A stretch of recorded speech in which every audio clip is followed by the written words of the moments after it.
Solvation தொலைக்காட்சி நேயர்களுக்கு வணக்கம். நேயர்களே, சத்தியவேதம் சரித்திரவேதமே என்ற அந்த தொடர் நிகழ்ச்சிக்கு உங்களை வரவேற்கிறோம்.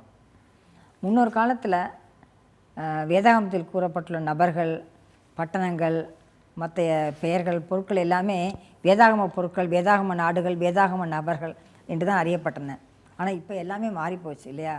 19ஆம் நூற்றாண்டுக்கு அப்புறம் ஆழ்வாராய்ச்சிக்கு பிறகு வேதாகமத்தில் கூறப்பட்டுள்ள நபர்கள், பொருட்கள், இடங்கள், பட்டணங்கள் எல்லாமே உண்மையானவை, சரித்திர முக்கியத்துவம் பெற்றவை என்று தான் நம்ப ஆரம்பிச்சிட்டாங்க மக்கள் எல்லாம். அது உண்மையும் கூட. எனவே வேதாகமத்தில் கூறப்பட்டுள்ள பெயர்களாகட்டும், பட்டணங்களாகட்டும், பரந்த உலகத்தில் எத்தனையோ நாடுகள் இருக்கின்றன. அந்த நாடுகளில் ஒன்றான இஸ்ரேல் நாட்டில் வாழ்ந்த நபர்கள், இஸ்ரேல் நாட்டில் இருந்த பட்டணங்கள் என்று நம்ம சொல்ல வேண்டும். நம்ம தொடர்ச்சியாக நிறைய அசிரியா ராஜாக்களை பற்றி நம்ம பார்த்துட்ருக்கோம். வேதத்தில் கூறப்பட்டுள்ள அசிரியா ராஜாக்களை பற்றி இன்றைக்கும் நம்ம அதை போல் தான் பார்க்க போகிறோம். நிகழ்ச்சியில் இணைந்திருங்கள். நம்மோடு பேசுவதற்காக திரு வெங்கடேசன் வந்திருக்கிறார். வணக்கம். நம்ம ஏற்கனவே அசிரியா ராஜாக்களை பற்றி பார்த்துட்ருக்கோம் இல்லையா? ஸோ அந்த வகையில் இன்றைக்கி யார் நம்ம பார்க்க போகிறோம்? இன்றைக்கி நம்ம திக்லாத் பிளேச்சர் அப்படிங்கிற பேர் தான் நம்ம இன்றைக்கி பார்க்க போகிறோம். ஆமாம், அவரோட அக்காடியன் பேர் கூட ரொம்ப இப்போ ஒரு சிரிப்பாக அவர்னு சொல்லக்கூடாது, கொஞ்சம் புதிராக தான் இருக்குது. என்னென்னா துக்கல்டி எப்பீல் எசாரா. ஓகே, அதாவது ஒரு பெக்குலரான நேம். இது ஒரு டிஃப்ரெண்டான பேர். ஆனால் வேதாகமம் இதை கிட்டத்தட்ட 2900 ஆண்டுகள், 2800 ஆண்டுகளுக்கு முன்பாகவே இந்த பேரை பயன்படுத்தியிருக்கு அப்படிங்கிறது ரொம்ப முக்கியமான ஒரு விஷயமா இருக்குது. இது ஏறக்குறைய 950, 1000 அந்த ஆண்டு, அதாவது தாவீதுக்கு பிறகு இருக்கக்கூடிய அரசர்கள் காலத்தில் தான் இந்த ஆட்சிகள் வருகிறது. இவர் முக்கியமாக ஆமாம், ஃபவுண்டர் ஆஃப் நியூ அசிரியன் எம்பையர்னு சொல்கிறாங்க. அதாவது அசிரியா அந்த கடைசி காலகட்டமாகவோ அந்த மாதிரி இருந்த காலகட்டங்களில் நியூ அசிரியன் எம்பையரை ஸ்தாபனத்தவரை இவர் தான் அப்படின்னு தான் சொல்லப்படுறாரு. ஆமாம், இந்த திக்லாத் பிளேச்சரை 1, 2, 3 அப்படின்னு வராங்க. அதில் இருக்கக்கூடிய மன்னர்களை பற்றிய நிறைய இது கண்டுபிடிக்கிறாங்க. அதாவது இந்த டேப்லெட்ஸு, நம்ம ஏற்கனவே பார்த்த போல் அந்த களிமண் உருளைகள், இதிலெல்லாம் அவனுடைய வெற்றிகளை பதிவு செய்து வைத்திருக்கிறார்கள். ஆமாம், அது குறிப்பாக திக்லத் பிளேசரை பற்றி இவர் உலக புகழ் வாய்ந்த மன்னராக இருந்திருக்காரு. எதுலாம் அவரை பற்றி இருக்குது, அவங்க வரலாற்று பதிவுகள் இப்போ நம்ம accounts of details of the concern person சொல்லுவோம் பார்த்தீங்களா, அந்த மாதிரி வரலாற்று பதிவுகளாகவும் பதிஞ்சிருக்காங்களாம். அதுக்கப்புறம் இன்ஸ்கிரிப்ஷன்ஸு, இந்த கல்வெட்டுகள் மாதிரி எழுதப்பட்டுள்ளவைகள் அதுவும் கண்டுபிடிச்சிருக்காங்க. அப்புறம் மிஸ்சலைனியஸா இந்த நம்ம சொல்லணும் மட்பாண்ட துண்டுகள் அந்த மாதிரி 3 வகையாக பிரிக்கலாம். அப்படி அந்த மாதிரி இது பண்ணுங்க. முதலாவது வேதாகமத்தில் அவரோட பேர் எங்கே வருது அப்படின்னு பார்த்தீங்கன்னா, 2 ராஜாக்களின் புஸ்தகம் 15வது அதிகாரம் 29வது வசனத்தில், இஸ்ரவேலின் ராஜாவாகிய பெக்காவின் நாட்களிலே அசிரியாவின் ராஜாவாகிய திக்லாத் பிலேச்சர் இயோனையும் பெத்மாக்காவையும் என்னும் ஆபேலையும் யோனவாகையும் கேதேசையும் ஆத்சோரையும் கீழையாத்தையும் கலிலேயாவாகிய நப்தலி தேசம் அனைத்தையும் பிடித்து குடிகளை சிறையாக்கி அசிரியாவுக்கு கொண்டு போனான். இது திக்லாத் பேத்தரை பற்றி நம்ம பைபிள் சொல்லக்கூடிய முதலாவது அக்கௌண்ட் நம்ம பார்க்குறோம். இது இதில் இவன் எங்கே ஜெயிச்சுட்டு வந்தாலும் அவங்கள தன்னோட அடிமைகளாக கொண்டு போகிற பழக்கம் இவனுக்கு இருந்திருக்கு அப்படிங்கிறது இன்றைக்கி வரலாற்று பூர்வமாக அவனுடைய பதிவுகள்லேருந்து தெரிகிறது. இப்போ நம்ம வேதாகம் மட்டும் சொல்லலை. இப்போ வேதாகம் சொல்லுது அவனை கொண்டு போனான் அப்படின்னு சொல்ல, அவனை அடிமைகளாக கொண்டு போனான்னு சொல்கிறோம் இல்லைங்களா. இது அவனுடைய வரலாறுகள்லையும் பதியப்பட்டிருக்கு. இந்த மாதிரி அவன் எந்த தேசத்தை பிடிச்சாலுமே அங்கே இருக்கிறவர்களை தனக்கு அடிமைகளாக கொண்டு போகிற பழக்கம் அவனுக்கு இருந்திருக்கு அப்படிங்கிறது இது பண்ணுறாங்க. அதே மாதிரி வேதாகமத்தில் இன்னொரு வசனத்திலும் இந்த நபரை குறித்து வேதாகமத்தில் பார்க்க முடியுது. இது 16வது அத்தியாயம், அதாவது 2 ராஜாக்கள் புஸ்தகம் 16வது அத்தியாயம் 7லேருந்து 10 வரைக்கும் அங்கே பார்த்தீங்கன்னா, அங்கே ஆகாஸ் அசிரியாவின் ராஜாவாகிய திக்லாத் பிளேச்சர் இடத்துல கேட்குறாரு. எதுக்காக அப்படின்னா, சீரியா ராஜா எனக்கு எதிராக வர்றான், அவனோட கைக்கு நீங்கள் என்னை காப்பாற்றுங்க, நான் உன்னோட மகனாக இருக்கேன், உனக்கு அடிமையாக இருக்கேன், நீங்கள் எனக்கு ஹெல்ப் பண்ணு அப்படின்னு சொல்லி திக்லாத் பிளேச்சர்கிட்ட அபயமிடுறான். இஸ்ரவேலின் ராஜாவாகிய ஆகாஸ் இந்த மாதிரி கேட்ட உடனே இதுக்கு கீழ்ப்படிஞ்சு அவன் என்ன செய்கிறான், இதுக்கு பதிலாக இந்த தேசத்தை அட்டாக் பண்ணி இந்த தேசத்தில் இருக்கக்கூடிய சிரியாவை அவன் பிடிச்சிக்கிறான். சிரியா மேலே படையெடுத்தான். பாருங்கள், கர்த்தருடைய இதுக்காக அவன் என்ன பண்ணுறான் அப்படின்னு பார்த்தீங்கன்னா, ஆகாசு கர்த்தருடைய ஆலயத்தின் ராஜாவின் அரண்மனை பொக்கிஷங்களிலும் அகப்பட்ட வெள்ளியையும் பொன்னையும் எடுத்து அசிரிய ராஜாவுக்கு காணிக்கையாக அனுப்பினான். நம்ம ஏற்கனவே எசேக்கியா ராஜாவுடைய காலத்தில் பார்த்தோம். அதே மாதிரி இவன் ஆகாஸ் என்ன செய்கிறான்னா, தன்னுடைய அரண்மனையிலையும் இதில் இருக்கிறது எல்லாமே எடுத்து அதெல்லாம் கொடுத்துருக்குறான். அதுக்கு அசிரிய ராஜாவும் அவனுக்கு செவி கொடுத்து தமஸ்குவுக்கு போய் அதை பிடிச்சு அதை என்ன செய்கிறான், தங்களுடைய கீர் பட்டணத்துக்கு சிறைப்பிடித்து கொண்டு போய் ரேத்சீனை கொன்று போட்டான். அந்த ராஜாவை கொன்னுட்டான் அப்படின்றத பார்க்குறோம். அதாவது ரொம்ப கொடூரமான வேலையெல்லாம் அவர் செஞ்சுருக்கிறார். ஏன்னா இவனுடைய அந்த இதே வந்து பார்த்திங்கன்னா தன்னை வந்து மேன்மைப்படுத்தி வைத்துக்கணும் அப்படிங்கிற அதில் வந்து ரொம்ப தெளிவாக இருந்திருக்கிறாரு. அதுக்கு பிறகு என்ன செய்கிறான், அதில் ரொம்ப முக்கியமானது, அப்பொழுது ராஜாவாகிய ஆகாஸ் என்ன பண்ணுறான் அப்படின்னு பார்த்தீங்கன்னா, இவர் வந்து தமஸ்குவில் உள்ள அசிரிய ராஜாவை திக்லாத் பிலேசருக்கு எதிர்கொண்டு போய் தமஸ்குவில் உள்ள பலிபீடத்தை கண்டான். அங்கே போய் என்ன செய்கிறான் அப்படின்னா, இவன் தமஸ்குக்கு போய் அங்கே இருக்கிற ஒரு பலிபீடத்தை பார்த்து அதே மாடலில் இங்கே செஞ்சு வைக்கிறான். அந்நிய தேவர்களுடைய அந்த மாடலை வந்து இங்கே காப்பி பண்ணுறான். இப்போ இது இன்றைக்கி வந்து எப்படி நம்ம உலகத்தில் இருக்கக்கூடிய மாடலை வந்து சர்ச்சுக்குள்ளே கொண்டு வர மாதிரி இந்த பலிபீடத்தை வந்து இவன் அந்நிய தெய்வத்தோடைய பலிபீடத்தை போய் சீரியாவில் அந்த மாடலை பார்த்துட்டு உடனே அனுப்புகிறான் பாருங்க. அங்கே பாருங்க, இதெல்லாம் வந்து அவன் உரியா அந்த ஆசாரியனும் அதை பார்த்து செஞ்சிருக்கான் பாருங்க. அதாவது ராஜாவாகிய ஆகாஸ் அந்த பலிபீடத்தின் சாயலையும் அதனுடைய சகல வேலைப்பாடாகிய அதன் மாதிரியையும் ஆசாரியனாகிய உரியாவுக்கு அனுப்பினான். நம்ம இங்கே சொல்கிறோம்ல ப்ளூ பிரிண்ட் அப்படின்னு சொல்கிறோம் இல்லைங்களா, இந்த காலத்தில் இப்போ நம்ம சொல்கிற ப்ளூ பிரிண்ட்டை கிட்டத்தட்ட 2800 ஆண்டுகளுக்கு முன்பாக என்ன செய்கிறான், அங்கேருந்து எடுத்து அதனுடைய டிசைன் எல்லாம் இதெல்லாம் வந்து இன்றைக்கி லேட்டஸ்ட்டு டெக்னாலஜியில் நம்ம சொல்லக்கூடிய விஷயங்கள். இன்றைக்கி ஆர்கிடெக்டெல்லாம் இன்றைக்கி வந்துருச்சு. ஆனால் இதை வந்து அன்னைக்கு அவன் செஞ்சுருக்கான் பாருங்க. யாரோ வரைபடம்லாம் போட்டு, அதாவது வரைபடம்லாம் போட்டு அவன் இன்னைக்கு நம்ம பண்ணுற அது ஆர்கிடெக்டை வந்து அன்னைக்கே செஞ்சுருக்கான். அந்த பலிபீடத்தின் மாடலு அதனோட மாதிரி எல்லாமே எடுத்து இவன் வர்றதுக்கு முன்னாடியே அந்த ஆசாரியனுக்கு அனுப்பி நான் வர்றதுக்குள்ளே எல்லாம் செஞ்சு வச்சிரு அப்படின்னு சொல்லிட்டு இவன் வரும்போது அது ரெடியாக இருக்கான். அப்போ அந்த அளவுக்கு வந்து ஆர்கிடெக்ட் வந்து அவன் அன்னைக்கே செஞ்சுருக்கான் அப்படிங்கிறத நம்ம பார்க்குறோம். ஃபஸ்ட்டு இஸ்ரவேல்லாம் நடந்திருக்கு. அப்போ அந்த காலத்தில் அவ்வளவு இதாக செய்கிற அளவுக்கு இருந்திருக்காங்க அந்த ஆட்கள் வந்து அவன் வச்சுருந்துருக்கிறான். அந்த அளவுக்கு ஞானமான ஆட்களும் இருந்திருக்கிறாங்க. அப்போ இவங்க வந்து நமக்கு கிடைச்ச இந்த இதிலிருந்து வந்து பார்த்திங்கன்னா பல வெற்றிகளை பதிவு செஞ்சுருக்குது. அதாவது திக்லாத் பிலேசர் என்ற அசீரிய மன்னனுடைய பல வெற்றிகளை வந்து பதிவு செஞ்சுருக்கு. அந்த கைப்பற்றப்பட்ட மக்களிடமிருந்து அவன் எப்படி வந்து கட்டாயப்படுத்தி தன்னை வந்து வணங்க வச்சான் அப்படிங்கிறதும் அந்த கல்வெட்டு சொல்லுது.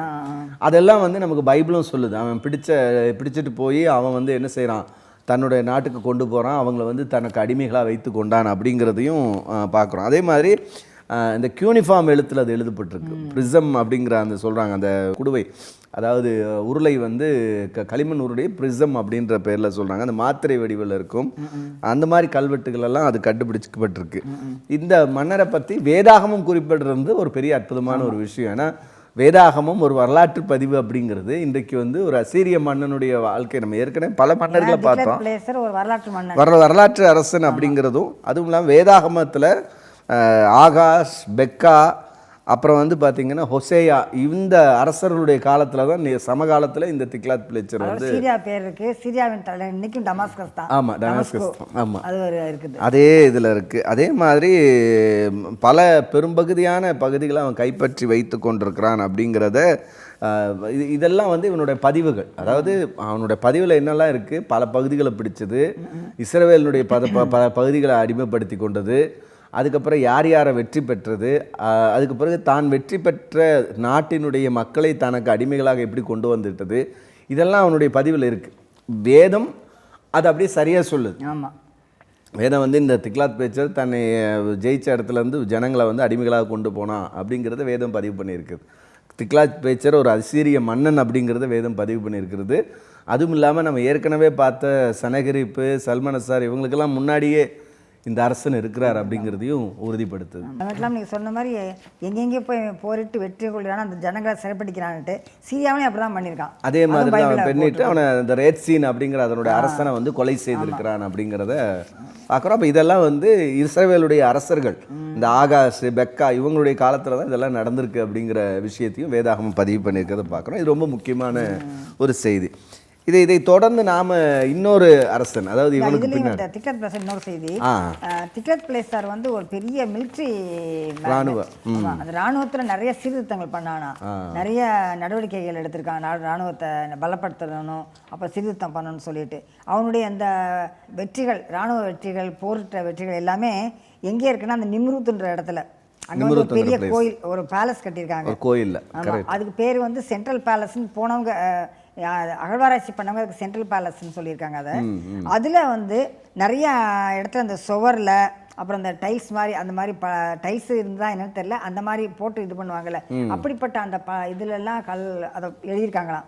அவனுடைய அந்த புகழ வெற்றி பிரதாபங்களாம் எழுதியிருக்காங்களாம். அதுக்கப்புறம் அவனுக்கு இது அடுத்த அரசன் வந்திருப்பான்ல எஸ்ஆர் ஹாடான்றவர் நிறைய விஷயங்களை வந்து இதெல்லாம் டிஸ்மேண்டில் பண்ணிட்டார் அவர் வந்து. அதனால கொஞ்சம் நமக்கு தெரியாத விஷயங்கள் போயிடுச்சு. மற்ற இருக்கிறதெல்லாம் வந்து அவனுடைய வெற்றி வந்து புகழ் பாடுறது, யார் யாரை வந்து வெற்றி போனால் எங்கெங்கெல்லாம் போர் பாடுறதெல்லாம் அதை பதிவு பண்ணப்பட்டு.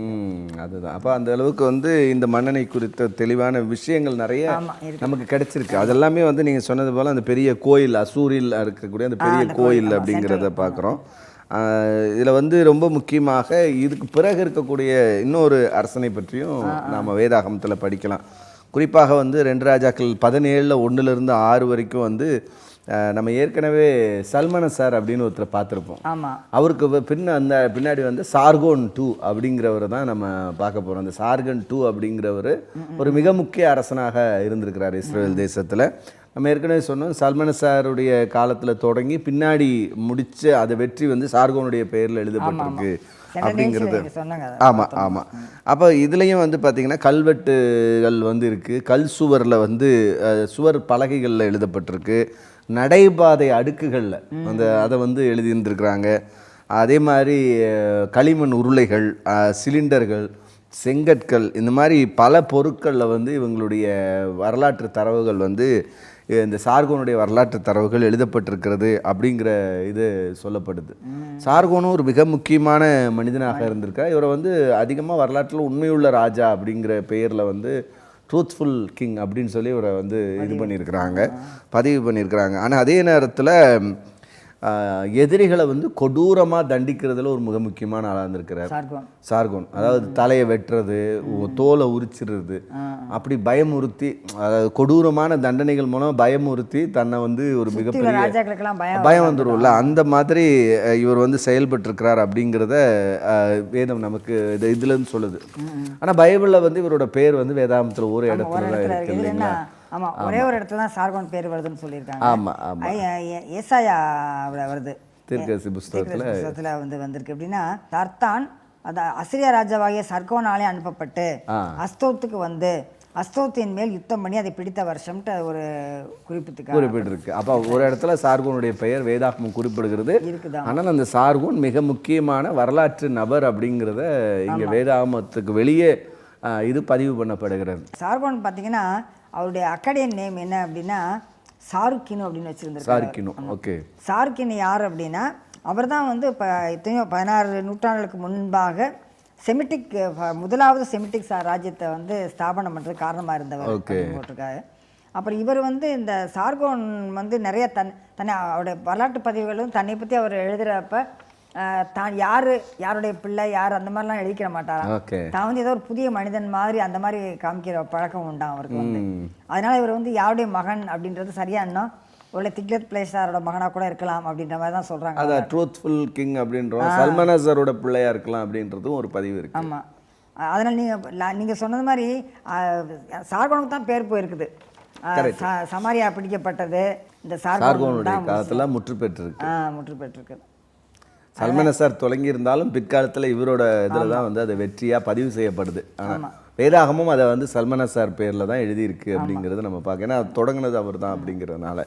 ஏன்னா முக்கியமான ராஜாக்கள் எல்லாருமே நம்ம பதிவு பண்ணப்பட்டிருக்காங்க. அதுதான் ரொம்ப முக்கியம். அதாவது எல்லா அசீரிய மன்னர்கள் சொல்லப்போனால் யாரெல்லாம் இருக்காங்களோ அசீரிய மன்னர்கள் அவர்களுடைய பெயர்கள் எல்லாமே வேதாகமம் வந்து பார்த்திங்கன்னா ரொம்ப அற்புதமாக பதிவு பண்ணியிருக்கு அப்படிங்கிறது இங்கே ஒரு வரலாற்று தகவலாக இருக்குது. ரொம்ப அற்புதமான ஒரு விஷயம். நம்ம வந்து பைபிள் ஆராய்ச்சி பண்ணி இப்போ அகழ்வாராய்ச்சி என்ன சொல்லுதுன்னு பார்க்குற மாதிரி, ஒருவேளை இப்போ அசிரியா ராஜ்யம் அப்படிலாம் ஒன்றும் இல்லைன்னு வச்சுக்கோங்க, இருந்திருந்தால் அவங்க என்ன பண்ணாங்க, பைபிள்லேயும் நம்மளை பற்றி எழுதியிருக்கு, நம்ம ராஜாக்களை பற்றி எழுதிக்கு நிச்சயமாக நினைப்பாங்க. கண்டிப்பாக. இந்த சார்கோனுடைய இன்னொரு பழக்கம் என்ன அப்படின்னு கேட்டிங்கன்னா, தன்னுடைய பயணங்களுக்கு வந்து இயற்கைக்கு அப்பாற்பட்ட ஆதரவு வேணும், அதாவது மிராக்கிள்ஸ் நடக்கணும் அப்படிங்கிறதுக்காக நிறைய மத வழிபாடுகளை வந்து பயன்படுத்தினாங்க. எப்படி இப்போ ஆண்டவர் வந்து இயற்கைக்கு அப்பாற்பட்ட முறையில் இஸ்லாமில் அதிசயங்களை அற்புதங்களை செய்கிற மாதிரி இவங்க வந்து தங்களுடைய தெய்வங்கள்கிட்டருந்து ஏதாவது இயற்கைக்கு அப்பாற்பட்ட வல்லமைகள் வெளிப்படணும் அப்படிங்கிறதுக்காக மத வழிபாடுகளை செஞ்சுட்டு தான் அந்த பயணங்களை தொடங்கி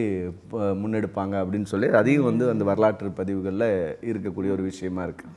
அப்போ இங்கே ஏறக்குறைய பார்த்தீங்கன்னா சல்மனசாரு, சனகரிப்பு, திக்லாத் பிளேச்சரு, அதுக்கப்புறம் சார்கோனு, ஷீஷா, இப்போ பார்த்தீங்கன்னா இவ்வளவு அந்நிய தேசத்தவர்கள், இது இஸ்ரவேல் அல்லாத ராஜாக்கள், இவர்கள்லாம் சொல்லப்போனால் நிறைய பேர் வந்து பேரரசர்களாக பெரிய சாம்ராஜ்யத்தினுடைய தலைவர்களாக இருந்திருக்கிறாங்க. ஆனால் பொதுவில் இவர்களுடைய பெயர் பெருசாக இல்லை, பொதுவான புத்தகங்களில் இவர்களுடைய பெயர் பெருசாக இல்லை. வேதாகமத்தில் தான் இவருடைய பெயர் பதிவு செய்யப்பட்டிருக்கே ஒழிய பொதுவான இடங்களில் இவங்களோட பெயர் எங்கேயா பதிவு செய்யப்பட்டிருக்கான இல்லை.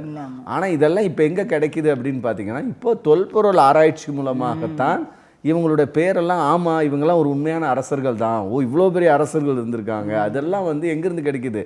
இப்போ கிடைக்கக்கூடிய இந்த தொல்பொருள் ஆராய்ச்சிகள் மூலமாக தான் கிடைக்குது. இப்போ நம்ம தொல்பொருள் ஆராய்ச்சியில் வந்து இந்த ராஜாக்கள் வந்து நம்ம இப்படி சொல்கிறோம், பைபிளில் போட்டிருக்குது அசிரிய ராஜா தான்ட்டு.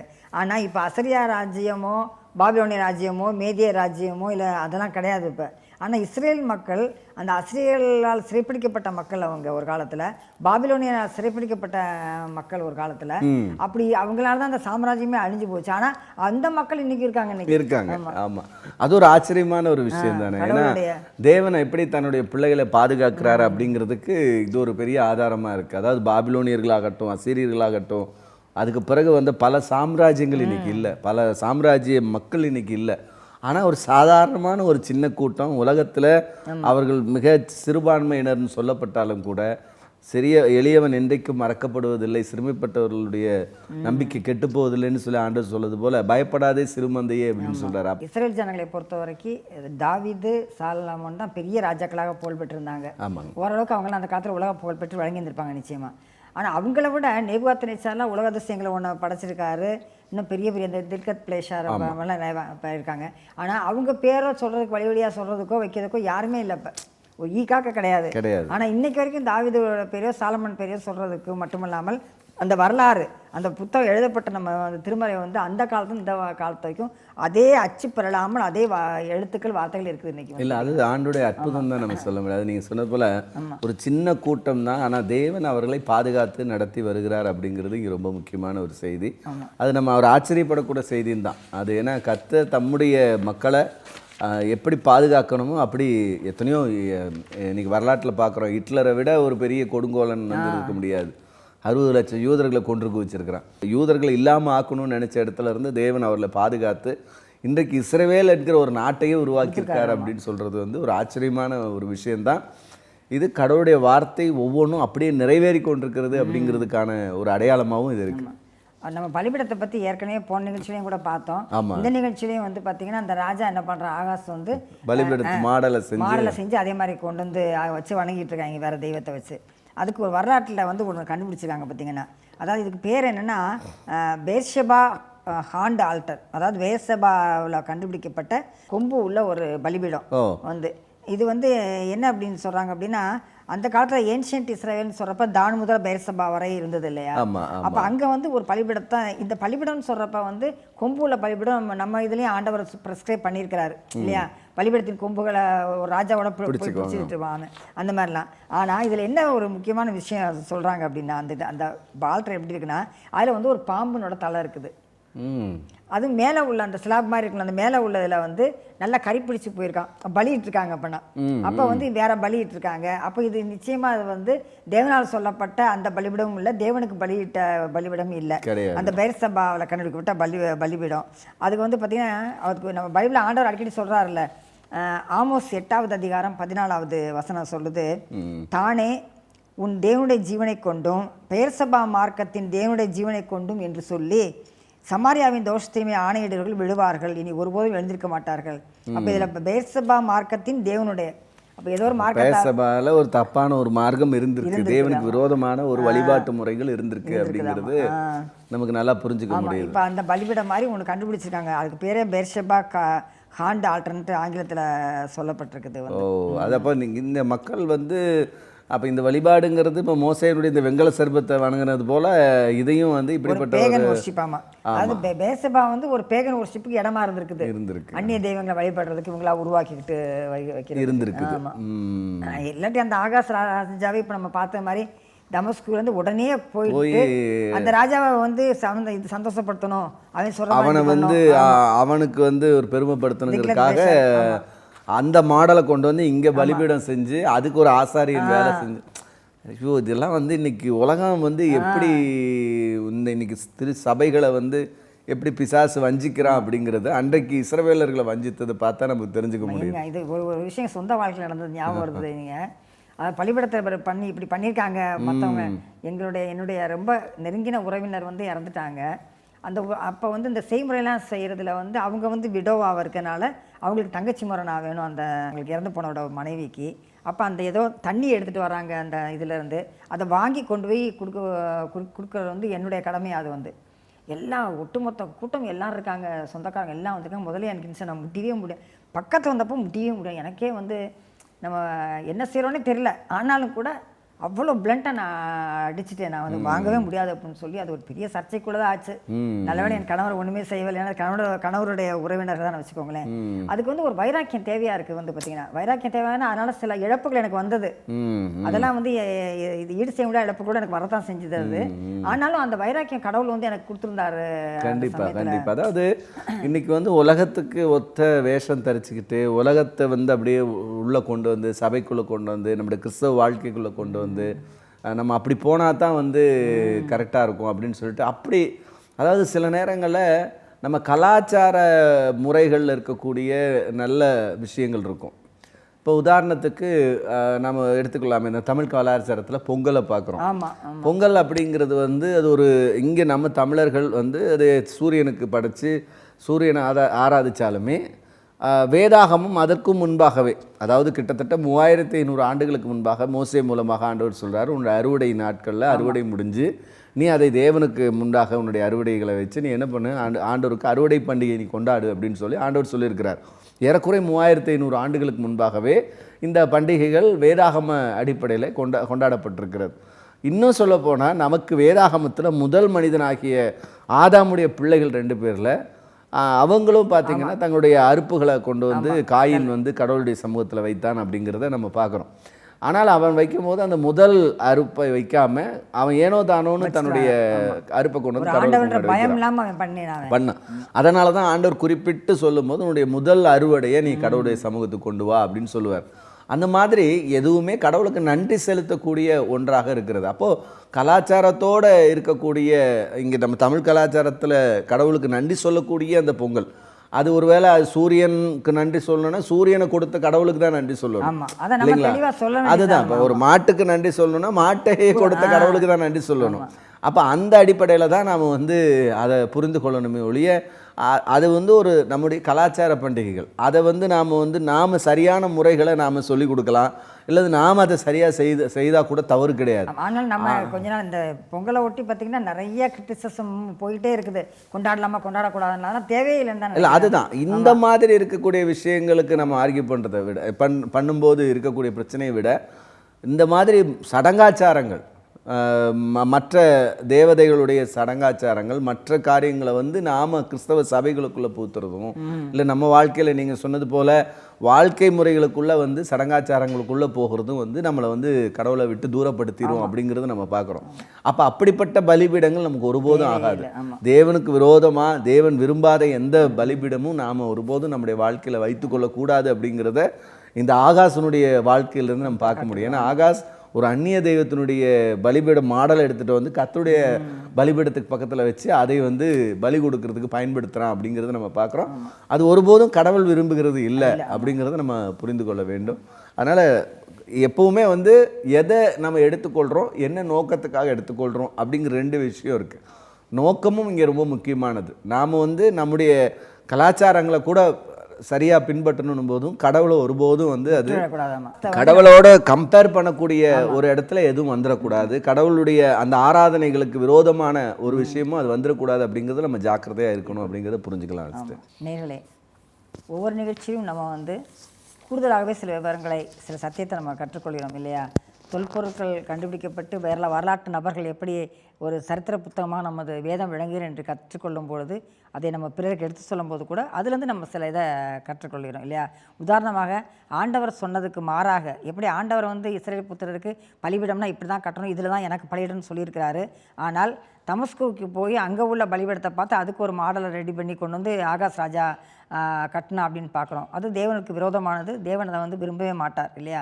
நாமும் அன்னைக்கு வந்து அந்த பலிபீடம் இன்றைக்கி பலிபீடங்கள் கிடையாது. ஆனாலும் கூட தேவனுடைய பலிபீடமாக நினைக்கின்ற நாம் அங்கீகரிக்கின்ற அந்த ஆலயத்தில் என்னென்ன செய்யணுன்றதை நீங்கள் யோசித்து பாருங்கள்.